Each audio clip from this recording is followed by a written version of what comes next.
very, very much, Alberto. Forgive me. If I claim you as an architect, it's for a reason. Because you're a designer and a builder and an engineer, which I think an architect should be. So forgive me. You're the ideal architect in my book. It wasn't intentional, but that's how it turned out. And I want to thank you for this very rich collection of buildings you have shown us using these various materials. Since we don't have much time and it's closing, can I call the members of the panels and then Aram, Alberto and Karim to join the panel, and I think we can have a small discussion if either of you have any comments, and open the floor immediately to the... would you like to join us, Kelia? Grab a chair. We'll call you in with the other group later. Not an issue. I would like to open the floor to questions, but before I do, I just want to ask Aram if you have any comments on what you've seen already. Let him introduce himself to and to introduce yourself. So Aram Yeretsian, architect, and I focus on the behavior of spaces from a climatic perspective. So I'm interested in how designs actually relate to climate and how people relate to these spaces. I come from a professional background initially, so I've been practicing, and it's been now several years that I'm actually full-time in the academic track. Also pursuing the same interests of building materials and systems from a passive approach, as well as again, how spaces behave, how shapes relate to climate, and in general, the dynamic processes related to energy. I just want to add to this very interesting discussion a layer of, I actually designed a campus which is climate responsive in the way that there's no air conditioning. This is south of Beirut. And the idea is, so I won't go on describing the project. I just want to say that when the project finished, there were some very interesting parallel itineraries of education that I was very interested in. So you design the project, and then it is what it is, and people use it the way you thought they would use it, and in other ways, which is really great. But the idea is that students actually also learn, other than learning subjects in these spaces, they learn from the spaces, and this was really stood out when I visit this project and I go there with my set of tools, instruments, anemometer, and then I stand next to the windows measuring wind, and then measuring incident solar radiation next to the window on a desk or farther off, and I measure lux levels. So these students aging from 8 till 18 are really intrigued by what's happening and why is this and why am I opening a window or closing another one and seeing how this happens. And upon describing the process of response to climate, so I'm doing this because the wind is coming from here, etc., and having them listen, I think is one of the kind of most gratifying things in designing a project. So to see the actual users engage with the behavior of the space. So yeah, I wanted to share that as being another layer of the design process.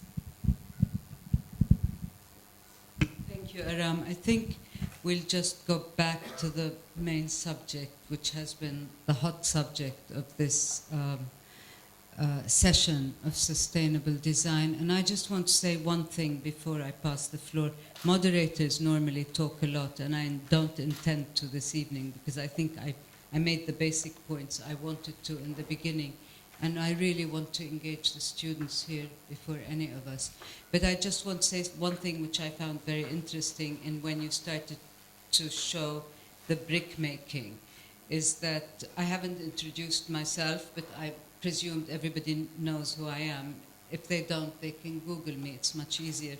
But all I want to say is that I worked for a very long period in Yemen, which is a mud brick culture, and it's one of the highest forms of architectural and engineering technology. It's the real low-tech, high-tech, using mud bricks in different shapes and different forms. And I found it very interesting that you were working on finding the right form of plastering, because it is through plastering that these buildings finally look so modern, and they are finally kind of so contemporary, and why some architects like Martin Rauch and Anna Heringer have been able to kind of work on this material in Europe and sell it. So it was lovely to see you working on the plastering, which again is a very sophisticated technique and goes through 4 different layers and forms of materials and applications in Yemen when it's used, coming to the point, to the verge of the point where it's actually like marbleized, glazed material in the end. So I found that very interesting, and I thought the outcome was also grand, as appeared in the last house. Well, yeah. Well, thank you. I mean, I have to say that, I mean, I mentioned it during the talk that it was difficult to make people understand that that was a valid material to use, because we had a lot of difficulties with many communities. I mean, one of them were building once one school, and at night the parents of the school went and turned down the walls, and they said that we don't want mud brick. So I think for us, when I started using this material, I was able to do it because I knew that there were like all the parts of the wall that they were using it, and it worked. So I think our responsibility as an architects or engineers or people who work in this field is to just open the mind. I mean, they know what they're doing. 99%, I think. I mean, maybe that's a very like local approach, but I think they know most of the time what they're doing. What we can do there is just like open up a bit their mind, giving like different options, and then let them choose if that's the option you want. I'm not gonna convince them to use this, because maybe that's something that is part of their culture, and still today they think that's not a valid material. But I'll give them the opportunity, and then by themselves, if they decide that's a good option, then they will do it themselves. And I think we succeeded in a few communities with the material. I think this also reflects, it's interesting you should say this, because in Yemen, after the unification of the countries and the pouring in of money, they suddenly started wanting to build with cement, because it was seen as being more modern and civilized. But then very soon, it took like 2 or 3 years for the people to realize that this didn't have all the climatic responsive advantages that the mud brick buildings had, and they went back to building with mud bricks. And this also brings me to the projects that Karim was working on. And I think through your work with your schools, I remember while you were working, you suddenly started so much to appreciate the use of traditional and vernacular techniques in involving a lot of the community people who these schools, the beneficiaries, the final beneficiaries of these schools, not just in building as well and using the techniques. Well, if this is a question I cannot answer, but it is, I mean, I can continue saying it's not a moment where you start appreciating kind of techniques or local. You just discover that the thinking is not so different, that you discover that the innovation does not come with is kind of a silo that works outside, that it comes as you're probably mentioning, it comes actually in collaboration, in looking at what's been done before, and maybe at best to recombine it or to rethink it or to from a critical angle, like for instance your frames. They weren't introduced probably there, but in combination with the local materials, then it becomes also interesting. And I want to mention that it's not about us to replicate kind of what's vernacular. It's about us kind of to learn from it. And if we lose the moment where we are not creating, we actually lose our profession. And in that sense, it brought me back that it is actually very much what I've been doing before, although it was high-tech materials and high-tech products, but in the thinking it was not so different.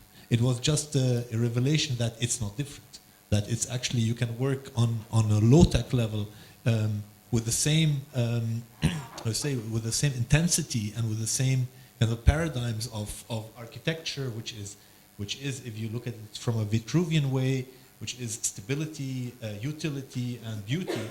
And actually, the paradigms have not changed that much. Maybe the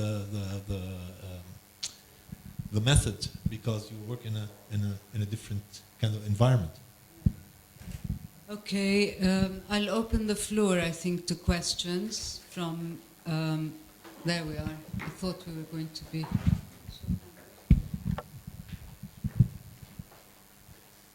Thank you very much. I mean, again, chapeau for all the work being done by the various teams, by Karim's teams and Albert's teams, and it's really impressive. But however, I must challenge you on scalability. What? On scalability. I mean, I'm somebody who works in crisis, and then suddenly I have to find a solution for 80,000 people within basically weeks. We had that in Kashmir, where we had to provide 6,000 shelters within basically 6 weeks before the winter in Kashmir would hit. So we developed together with an architect and a concept which we did 6,000 times in 6 weeks. So there is a question of combining architecture in this case, a solution, a practical solution, with logistics, with rolling it out, with management and so on. And we used then basically that concept about 50,000 times in Pakistan. So that is, I think, is very important to keep in mind. I mean, with due respect, I mean, you can test things, you can play around, you can check new materials, but always keep in mind that in the end, it needs to be brought on that level which the world needs, which is scale. There's millions of people without shelter. There's millions of people with unsafe, non-resilient shelter. That's a question bouncing back to you. At what point you carry that to the next stage where you have it 50,000 times done?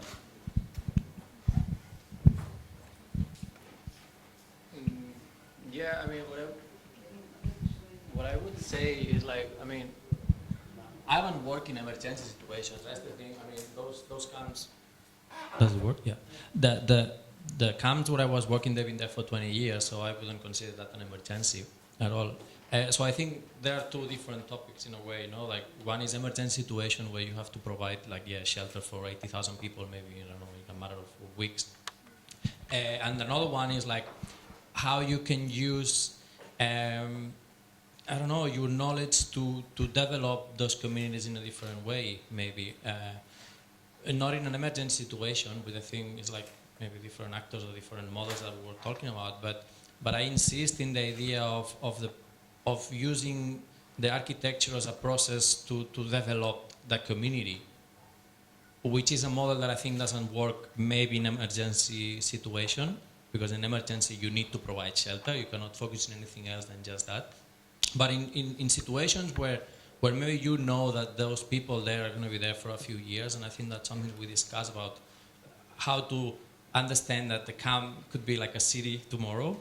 So use that process to build that facility as a tool to bring something else. Like, in a way, sometimes it doesn't sound great to say it that way, but the architecture is just an excuse. The building that facility is just an excuse to bring something else, which is bring confidence to the people and bring a new knowledge of something that in the future they can use. I think, yeah, I mean, I don't know if situation here, I mean, you guys have more experience with more emergency, maybe. Not only emergency, it's also changing the way of building more resilient housing. I think it's also up to what you're doing and so on, but it's always the question of how you scale it. Yeah. I mean, you're absolutely right. The question's always about, and every brief or assignment on competition, when it's about resilience, it's kind of scalable. How can you do something that kind of serves then 10 millions? How can and I'm a little bit critical about this. First of all, emergency is one thing and resilience is another thing. That, of course, in the first 48 hours of a crisis, you don't think of a design. You just have to secure actually the resources, as you mentioned, and to get the shelter there. That was second phase. That was Yeah, I'm coming to that. So the problem of design, and let's say like of architecture in this field, is where is the boundary between engineering and design? Where is the value added? Like what is design? And you start really questioning again. So what is the position of the architect?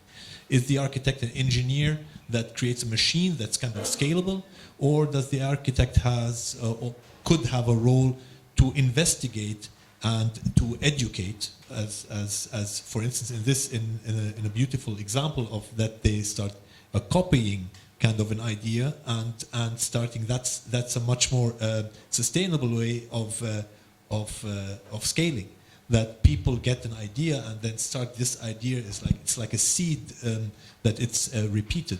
And I think this is the beauty of it, that we cannot kind of actually, it happened before, like in the 50s, the social housing problem. They had modules, and they threw the modules.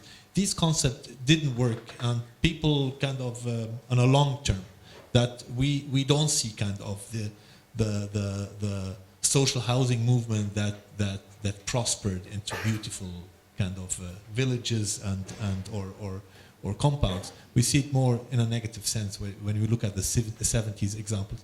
But I think I would say that there is value in the idea, and the idea can also be scalable. I mean, I saw it in his example. I can say from the school that we did, it was one school. They started copying, like even the construction. The one who helped us with the construction. He did a earth duct to his well somewhere in the south to cool his building. So I think it's. You're right, but it cannot be answered that easy. And I think, sorry to continue, I think that the problem is that the discussion always goes to scalable and how does it kind of perform, but never. But if you look at actually that these are people, that these people have culture, and that culture matters. That culture is important to people. When I first went to the Bekaa Valley, they invited me like to their tent as it's their home, and you start seeing that they start kind of putting, that they start painting things, they start beautifying things. So actually, that's the ultimate form of architecture. It's like a cave where you start, printing on colors and painting it.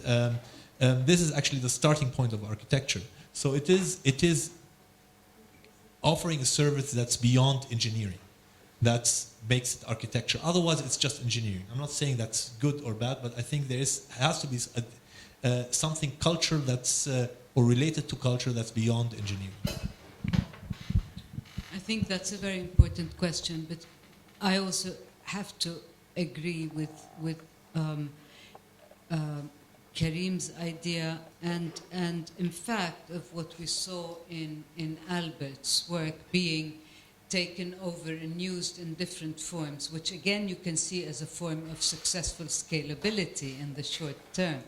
Yes? The other one that you can look at is, and you had that in the camp in Zaatari too, through the work of some of our colleagues there, is the concept which Karim also used and is being used everywhere of the sandbags, for example, in school building.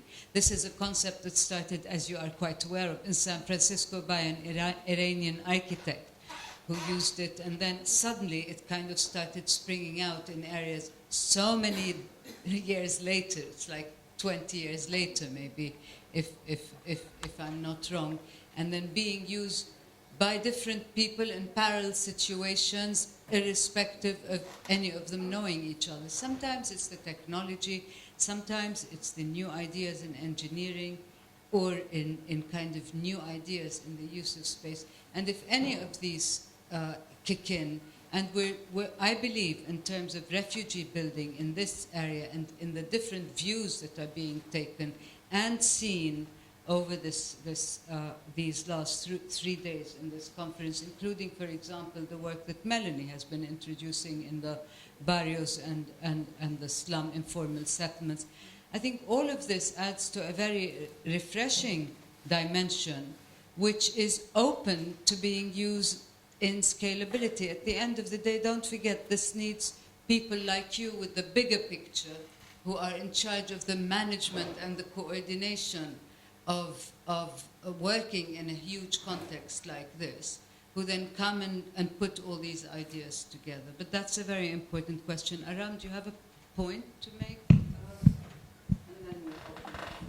Thank you. I'd just like to say that I fully agree with the population increase and urbanization. We need to do things, and I kind of find Karim's project of refurbishing existing structures of particular importance. So it's not always about building new ones. There are millions of square meters that are empty.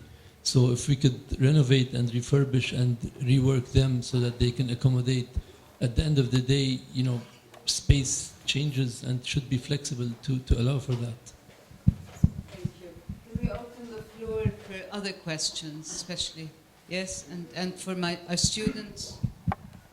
Can I see some hands? So share through the questions. No?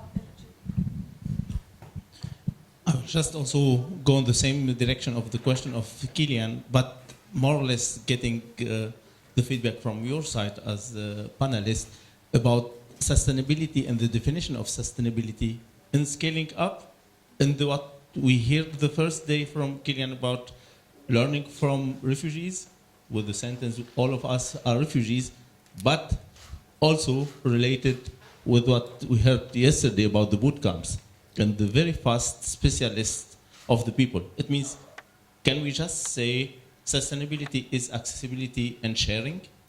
It means we have the example of the models. It's not let me say, the standards of Germany with their own DIN norm, like the ISO. It's just based on the models. It means the work was more or less giving the people there the possibility to see other technology. The same also with the projects from Karim. The Ghata or with the aeration is just the idea was accessible.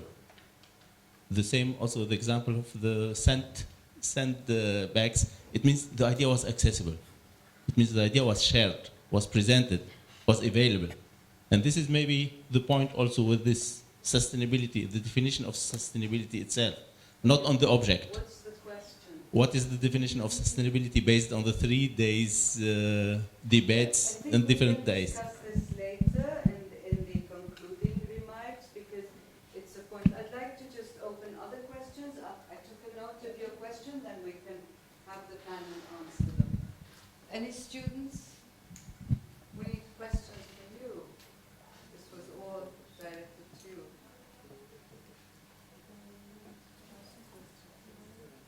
Yes? No? Yeah. I'm not a student.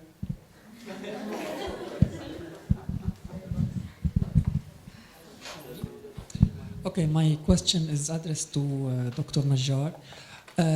I saw in your first project regarding the school building, the school room, the classroom, that the environmental systems were regarding cooling of the space. Was heating, what are the heating techniques used? It's actually the same, because you have, if you dig down here, you always have a delta to the outdoor, to the air outside. So in winter, when it's freezing cold outside, minus let's say 5 centigrade, and you dig down 2 meters, you have probably the earth is warmer than the outdoor, the small of 5 centigrade. So it's Yeah, which is actually so this average delta, year temperature, but you're taking the delta from the exact. from But you will never reach the comfort temperature. It's something. You reach it. We have measured that you reach it. Of course, in winter you need support more, but actually you might reach it, for instance, in spring or in fall. I'm not saying that you can reach all the extremes, but it's also you have to consider that there is you have to reduce consumption of fuel to heat the space, and it considerably does.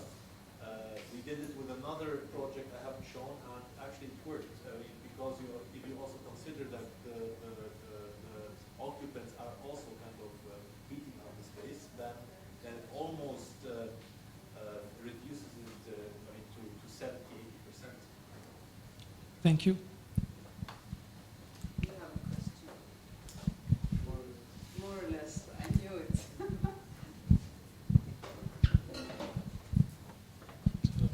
My question is for Albert. I want to say that I'm really impressed by the work, and you know, when I think about architecture as an architecture student and what I actually want to do in the future, I think something really similar to this, because I think that the deep meaning of our profession is, you know, well explained by this kind of projects and designs, like getting the most from the least, and actually helping people get dignity and facilities and actually live their life. And my question is, I'm interested in the way you find other people that helped you. How did you build up a team that... I'm sorry, I'm an exchange student and I'm a bit, you know, struggling with the language. Yeah, I'm Italian, but the others won't, so...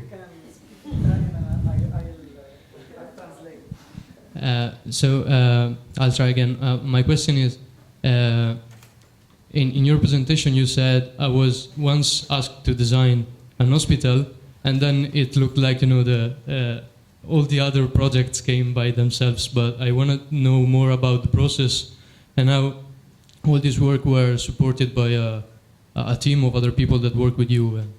So.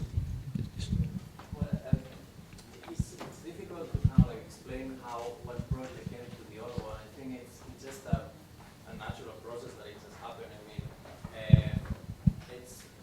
I think what it's important is, and I'm talking again about the process, is that it takes time for both ways, for them to get to know me and for me to get to know their culture. So once you gain that credibility in a way, then it's easy to move from one project to the other one. And I think what it became at some point, that wasn't me anymore going and talking to the communities. That were actually my colleagues, and they were the communities talking between each other, that they say, oh, look at that white guy over there, he's like building that stuff and we want to do the same. And then at some point you are not in control of it anymore. It just, you bring a new idea, you put the idea there and you pretend that you are not looking, and then people start to go and look and then start to share that idea, and that's actually how everything like start moving forward. And that's what I was saying. I lost control and track of like how many people they were actually using those frames, how many people were building with Adobe, because you just don't know. But it just came naturally. I think if you really, or if you put all your effort in understanding where you're working and for who you are working, then I think it's the rest just come by itself. And yeah, I hope I answered your question. Haikal, we owe him an answer. I'm coming to his answer. Are you moderating tonight? I'm answering you in the closing remarks because I'm dealing with these issues. This is why I want to open the panel to this. I just want to see if there are any more student questions, or if we should just sum up and do the closing remarks. No? I have one little tiny question. Yes, about please. this, and you have this beautiful logo of your architecture group, and you know the It's not an architecture group. Sorry. But there is a copy paste that is charmingly presented by you, and then the half with mud brick and the other half open. So how the structure keeps being copied and going into the communities. Now you actually, as the designer, inventor, are obsolete. You become obsolete. Is it for you? And I'm not obsolete, but you know what I mean. Like you show something, the possibilities, simple structures, simple labor, putting it together. Do you feel now this is adding to your success so that you can, you head on to other projects, other structures, and then the rest goes through the communities, and you left a trace that is accessible, doable, and they don't need to call you. Yeah, They don't need to give you a job.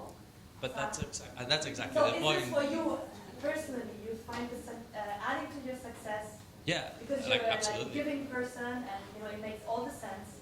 But I don't know how young people feel today, but for me, clicking first today that this is actually the greatness about it.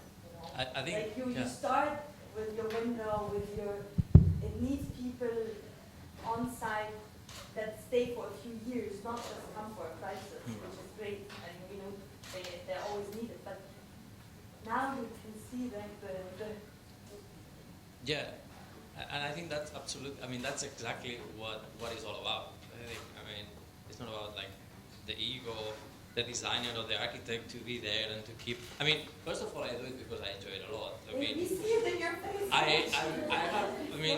had so much fun. I mean, I still having so much fun. Yeah. That's why I'm still doing it. And So now you turn to restaurants and spas and massage because the other things are already.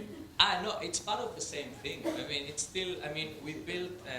I mean, we're not building. Like, I mean, we still keep some certain like standards, but who we're working for. No, I mean, and with. So there were examples of people who are aware of like sustainability and they want to build a house that isn't just a concrete house. So that was especially a model that we thought it was working, but not really for me. I mean, I wasn't making much money out of that, but it was an opportunity to get more people working with us and then expand more our impact. So by having more people interested in building a house, even if it's a massage center or a cafeteria, is that means that we can give jobs to more people. And then more people have more jobs with that new knowledge that they have. So, and then thinking, I mean, talking about back to that, seeing that people are replicating, that's exactly, I mean, that's what made But me. that changes the face of the architect, or the image of the architect a lot. You have these star architects that don't want to be copied. They want their signature. Copied all the time. I mean, Yeah, but you know what I yeah. mean. You have that end of architecture, and then you have this. I mean, our designs are in our website, and anyone can just take them. I mean, I just asked to please when people like take it. I said like, oh, can you just send an email just to know where it is? So we got an email from someone from PNG, from Papua New Guinea 2 weeks ago that can we use your design for building a temporary classroom? I was like, yeah, of course you can use it. I mean, it's not like, but just send me an email at least to take a picture and send it more out of curiosity, not because. And of course, that's for me what makes me proud. To see that people are replicating you or using that because they think it works. That's. Any other questions? Yes, now they're coming. Okay. Shy question, but can I just make a comment? Is that in the answer you did on expanding the impact, this is what sustainability is. I mean, he answered it in a different way, but everything we've been doing here has been about expanding the impact, all the projects that we saw. And I think this was a very successful way of putting it. Hi. Well, first, thank you, both of you, to your wonderful presentations. I have a very quick question as well. Something that I was just thinking about when you were both presenting, but mostly when Albert was presenting, was how can we bring this kind of spirit and mentality home? So you've been saying that you've been working outside of where you're from Spain, and you've been working there for years. So how would you envision bringing this back to Spain if should you choose to work there? The way that I commiserate with that is because, you know, I'm Lebanese, but I'm planning on working outside of Lebanon after I graduate. But I'd like to have this idea of coming home one day, coming back to Lebanon and working here. So how can we bring what you have learned and what you've been doing outside of your home country? How do you think that applies? Should you go back to Spain? How do you think you could bring that kind of same mentality and way of designing back home? Thank you. Yeah, I'm not really sure I understand Your question, because you mean what do you mean bring back to Spain what I learned here? Or If you were to go back, let's say today you decided to go back to Spain, what would you bring, like what from what you learned about the way of designing and the way of working, what would you bring back to Spain with you? Like what would you try to implement in Spain, or nothing? Or maybe building in Spain you'd say just completely different. Yeah, but this sorry, forgive me. I'm thinking, because I think I would have it really difficult if I would go back to Spain to work with all the things that I learned here. I think probably I wouldn't work as an engineer or an architect, because I don't think that my interest in the interest that I have in the kind of design, architecture, construction that I like is not something that I can find in Spain. So if I would go back, probably I would do something more related to some sort of like social. I think it's different in any case. Like what you bring back, probably bring back the experience, but probably not. I don't think like much of the technical knowledge there is something that I can apply in Spain, because that's the reason why I left, because I found that what I was doing, for me, I mean, it doesn't mean that all architects, we should all work in refugee camps. No, everyone likes what they like. But for me, it didn't work, because I was more interested in this kind of work.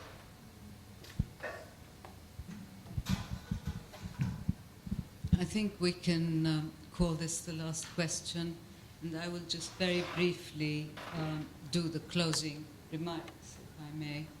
And this is to sum up really the contributions and what we have learned and what we hope to work with and expand in both our learning and in our practice as professionals or as academics. And I think some of the valuable contributions that have come from drawing up on the subject of crises as opportunity was in the success of the participants that we have had in this conference, who came from different parts of the world, with different ideas, with different backgrounds, and different outcomes and different projects to discuss and deliberate on, all of which I personally felt ran in parallel. I found each and every single one of these contributions very valuable to learn from, and most importantly is that I found them very refreshing. It's important to note that I think the success of this gathering was also because it included architects and non-architects, engineers. It's very important. I believe in engineers more than I believe in architects, by the way. Educators, initiators, innovators, and some people who call themselves humanitarian workers, although they are much more than this and have had a huge impact that was reverberating across the world and globally for groundbreaking work that has been done. Most importantly is the contribution, the effective and efficient contribution of non-architects. It's to keep in mind how important it is for us architects to be working with other contributors in society to assist us. And one of the poignant statements made by Hugh Bosley when he was presenting was when he said, I had a practice, I set up a practice in 1984, if I'm not correct, and one day I decided to leave this practice and go and work in educating refugees. How heartening is this? and how little of that do we have in our part of the world, of people who kind of own up to these situations. We live in a very difficult region with, at the moment, for many of us, what appears like a bleak future if we are involved in the problems and the crises that we are facing. And some of us are facing these every day. However, what we saw in the various interventions and projects presented to us were success stories, and I'm not exaggerating. I'm not somebody who takes to the art of exaggeration, but I must say that I found some very interesting success stories in what we saw. This was fueled by positive feedback and projects as emergency response with long-term implications, as we were provoked by Kellyan's intervention on the first day, touching the lives of individuals who are children and the youth in communities across the globe. Whether, as I said earlier, coming from San Francisco and going to Amman, or from Zurich and then, or Barcelona originally, and then, or Madrid, sorry, forgive me, and then going from there to, via Cooper Union to the slums and the informal settlements with the urban think tank, operating then in Colombia, Caracas, and South Africa. I think there are many important lessons to be learned by our architects, student architects, and future architects, you know, and to remember how important it is to think and create, whether with vernacular materials or whether with bamboo and mud brick, whether you have to fight cultural norms about the use of mud brick or the need to use concrete, is important in the sense that these are the challenges you might want to look at. But I think, including what we saw, and unfortunately, Kellyan didn't have time to show the video on the Zaatari camp, but let us remember what happened there as well and compare it to what's happening in the refugee camps in Lebanon, which I think is very relevant. Palestinian refugee camps I'm talking about that have been there for the last over 40 years, if I'm not mistaken. Then the intervention of Nora Jumblat in the Bekaa was something really important to look at.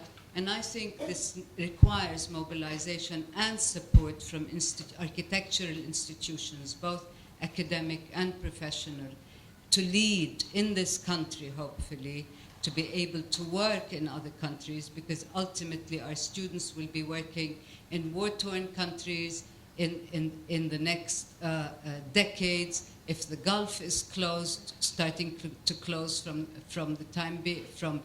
now onwards, there are other countries that will be opening up to construction and buildings, and I think you know the areas I'm talking about. These are war-torn areas at the moment, which ultimately in the next decade will need a lot of young architects with new ideas and new thoughts.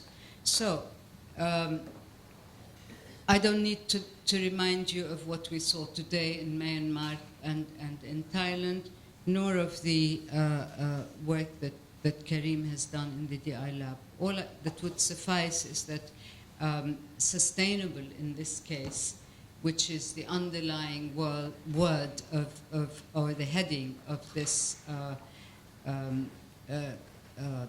gathering, workshop, conference, debate, is important in the sense to make us understand how education and the profession that we are involved in with other collaborators and contributors can lead to successful examples and prototypes that we can then take and work with on the scalable level that you were discussing. Thank you very much.